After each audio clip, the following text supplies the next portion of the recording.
मैं रामदेव बाबा को चैलेंज करता हूँ कि तूने दोबारा अगर इस तरह की कोई भविष्यवाणी करी या इस तरह का तूने किसी धर्म के ऊपर आवाज़ कसी या उनके ऊपर तूने आलचन लगाया तो तेरी खैर नहीं है। ये अपनी औकात भूल चुका है, इसको इसकी औकात दिलानी पड़ेगी।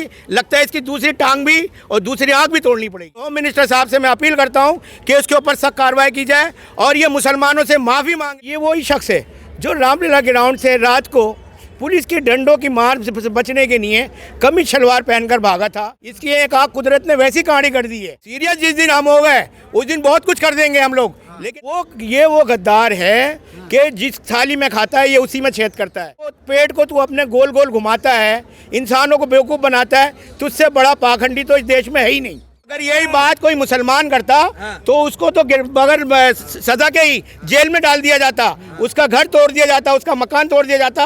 उसके मामले में जो आगे आके बोलता उसके ऊपर लाठी चार्ज करता। सब एक ही हैं, लेकिन कहीं ना कहीं कुछ रामदेव जैसे बाबा, ये ऐसे निकम्मे आदमी, ये हमारे देश की शांति को भंग करने में।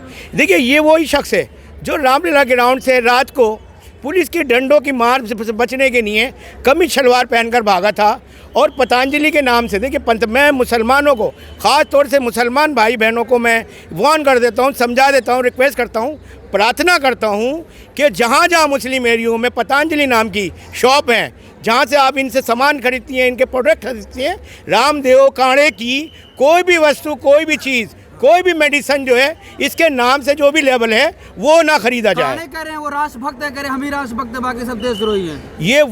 ये वो गद्दार है कि जिस थाली में खाता है ये उसी में छेद करता है। ये अपनापन भूल गया। ये बाबा रामदेव नहीं है, ये घमंडी रामदेव है। ये ऐसा गंदा आदमी है कि जिसने जो है हिंदू मुसलमान, देखिए इसका जो प्रोडक्ट है वो सब लोग खरीदते हैं, सारे देशवासी खरीदते हैं। उसमें कोई हिंदू नहीं होता, कोई मुसलमान नहीं होता, कोई सिख नहीं होता, कोई ईसाई नहीं होता। लेकिन इसने जो बात कही है कि मुसलमान 5 वक्त की नमाज़ पढ़कर गलत काम करता है, इनके जो धर्म के लोग हैं, मैं पूछना चाहता हूँ कि कौन तेरे घर में, तू भी तो एक पाखंडी आदमी है। पेट को तू अपने गोल गोल घुमाता है, इंसानों को बेवकूफ़ बनाता है, तुझसे बड़ा पाखंडी तो इस देश में है ही नहीं। पूरी दुनिया को योगा सिखा रहे हैं, आप कह रहे पाखंडी है वो। ये योगा नहीं सिखाता, ये लोगों को गुमराह करता है, ये लोगों को गुमराह करता है। इसकी एक आंख कुदरत ने वैसी कहानी कर दी है। लेकिन मैं ये कहना चाहता हूँ कि इन जैसे लोगों ने बीजेपी सरकार का नाम बदनाम करा हुआ है। मोदी जी जिस तरह सबको साथ लेके चल रहे हैं, इनका नाम खराब कर रखा है। मैं रामदेव बाबा को चैलेंज करता हूँ कि तूने दोबारा अगर इस तरह की कोई भविष्यवाणी करी या इस तरह का तूने किसी धर्म के ऊपर आवाज़ कसी या उनके ऊपर तूने आलचन लगाया तो तेरी खैर नहीं है। क्या करेंगे? बाबा को गिरफ्तार किया जाएगा? बाबा गिरफ्तार नहीं होगा, बाबा गिरफ्तार नहीं होगा, क्योंकि इसके पैसे से सरकार चलती है। ये इसने इतना दोगला आदमी है, ये हर चीज़ में मिलावट करता है। कितनी बार इसकी फैक्ट्रियां पकड़ी गई हैं जो मिलावटी सामान से बनती थी, लेकिन फिर भी लोग इसमें आपका कहने लगा कि मोदी जी कमीशन लेते हैं। हाँ, कमीशन नहीं लेते, टैक्स लेते हैं। इसलिए मोदी जी भी नहीं बोल रहे। जब मोदी जी जब ये कह रहे हैं कि अपना साथ, अपना विकास की साथ लेके चलते हैं, तो ये रामदेव बाबा पे एक्शन क्यों नहीं उठाते? आज हमारे मुस्लिम रहनुमा कहाँ हैं? आज असुद्दीन ओवैसी कहाँ हैं? क्यों नहीं इसको मुंह तोड़ जवाब देते इस कहानी को? जब महामारी आई थी बाबा ही बचाने आए थे सबको। कहाँ बचाने आया था? खुद बिल में घुस गया था ये। कितने लोगों ने ली थी इसके मुंह पर ही खुद थूक दिया था। डॉक्टरों ने कह दिया था कि इसकी क्रोसिन बेकार है, बिल्कुल नहीं लेनी है। इसके ऊपर जो ये जो लेके आया था, जो कोरोना लेके आया था, वो बिल्कुल नकली थी। डॉक्टरों ने रिजेक्ट कर दिया था। ये पाखंडी आदमी है, ये अपनी औकात भूल चुका है। इसको इसकी औकात दिलानी पड़ेगी। लगता है इसकी दूसरी टांग भी और दूसरी आंख भी तोड़नी पड़ेगी। देखिए ये हमारा मित्र है, पुराना मित्र है। ये अपनी दिल की भड़ास निकाल रहा है, चाहे जो भी संवाद ये यूज़ कर रहा है, ये इसके मन की भड़ास है।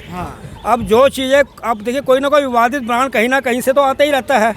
और कितने विवादित बयान आए हैं धर्मों में, उनके जो अपने संत हैं, संत धर्म में, और उस देश के उसमें कितनों ने, अलग अलग पार्टी के नेताओं ने विवादित बयान दिया और उनकी प्रमोशन हो गई। उस पर कोई क्यों नहीं बोलता भाई? उसमें भी तो बोलो। देखिए हम ये कहना चाहते हैं बाबा इन्होंने ने जैसे बयान दिया, क्या कहेंगे आप? किसका? बाबा रामदेव का। देखिए रामदेव ने जो बयान दिया उसने उसका साथ के साथ उद्बोधन भी किया, साथ साथ बताया भी उसने कि ये जो मैंने बोला है, क्या बोला है? हाँ उसने ये बोला था, ये मैंने बोला है ना, ये जो ये क्या बोला बताइए? नमाज के ऊपर जो बोला है उसने कि उन्होंने ये बोला था, हाँ मैं बोल रहा हूँ कि जो नमाज करते हैं उसके बाद वो कहते हैं कि जो भी काम कर सकते हैं, पर उन्होंने ये बोला कि मेरे को इसको चीज को सीरियस मत लेना, ये भी साथ में उन्होंने कहा कि इसको सीरियस मत लेना। तो बोलना जरूरी है, मतलब बोलना जरूरी है। एक समुदाय के लोगों मुसलमानों को भड़काना क्या ये अपनी शान समझता है? इसे नहीं मालूम कि किस देश में रहता है ये गंगा जमनी तहजीब वाला देश है ये। यहाँ पर ऐसी बातें नहीं मर चलेंगी। ये कोई जोकर या नोटंकी नहीं कर रहा है ये देश के आवाम को भड़का रहा है ये। मैं माननीय प्रधानमंत्री जी से, रक्षा मंत्री जी से और होम मिनिस्टर साहब से मैं अपील करता हूं कि इसके ऊपर सख्त कार्रवाई की जाए और ये मुसलमानों से माफ़ी मांगे कि ये जो अभी ये हमारा व्यक्ति जो बता रहा है, भाई बता रहा है कि ये इसने कहा कि सीरियस नहीं ले लो। सीरियस जिस दिन हम हो गए उस दिन बहुत कुछ कर देंगे हम लोग, लेकिन हम सीरियस होना नहीं चाहते क्योंकि हम इस देश के नागरिक हैं। हिंदुस्तान में हिंदू, मुसलमान, सिख, ईसाई सारे एकजुट होकर रहते हैं, लेकिन ऐसे कांडे जैसे लोगों के चक्कर में हम लोग जो हैं आपस में भिड़ जाते हैं, लेकिन हमें भिड़ना नहीं है। अब हमने सब ने मिलकर इस कांडे को इसकी ही भाषा में जवाब देना है।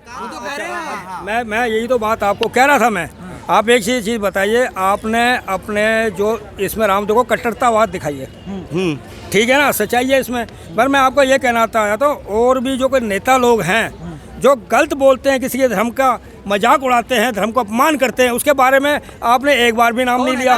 नाम बताइए ना। देखिए एसपी का अपना जो है, एसपी के जो महामंत्री बना दिया, प्रमोशन कर दिया मुखाई ने, स्वामी प्रसाद मौर्य, ठीक है। बिहार के शिक्षा मंत्री अवसी दिन भी इससे पीछे। एक सेकंड, मेरा सवाल है, स्वामी प्रसाद मौर्य उत्तर प्रदेश के हैं, उत्तर प्रदेश में बुलडोजर राज चल रहा है, कहा जा रहा है बुलडोजर बाबा किसी को छोड़ते हैं, तो बुलडोजर क्यों नहीं चला अभी तक? हाँ, बीजेपी डर गई है क्या? नहीं, मैं इसका जवाब डर गई बीजेपी? नहीं, डरी नहीं है बीजेपी। बीजेपी में आपको मैं बताना चाहता हूँ, सवाल क्या, थोड़ा संयम से काम लेना होता है। कोर्ट एक न्याय है, ऊपर संविधान है। नहीं, अगर गरीब, अगर यही बात अगर कोई मुसलमान करता, अगर यही बात कोई मुसलमान करता तो उसको तो बगैर सजा के ही जेल में डाल दिया जाता, उसका घर तोड़ दिया जाता, उसका मकान तोड़ दिया जाता, उसके मामले में जो आगे आके बोलता उसके ऊपर लाठी चार्ज करता। लेकिन ये देश एक है, यहाँ कहते हैं कि जी देश एक है, लेकिन सोच अलग अलग है यहाँ पर इन लोगों की। इन लोगों की सोच अलग अलग है।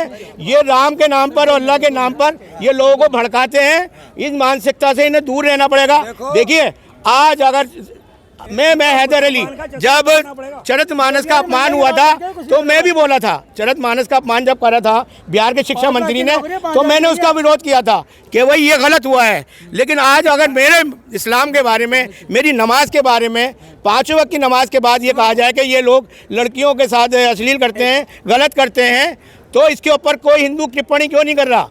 क्यों नहीं कह रहा कि भाई रामदेव तू कांडे, तू गलत है, तू हम लोगों के अंदर तिफरका पैदा कर रहा है? इस तरह नहीं करना चाहिए।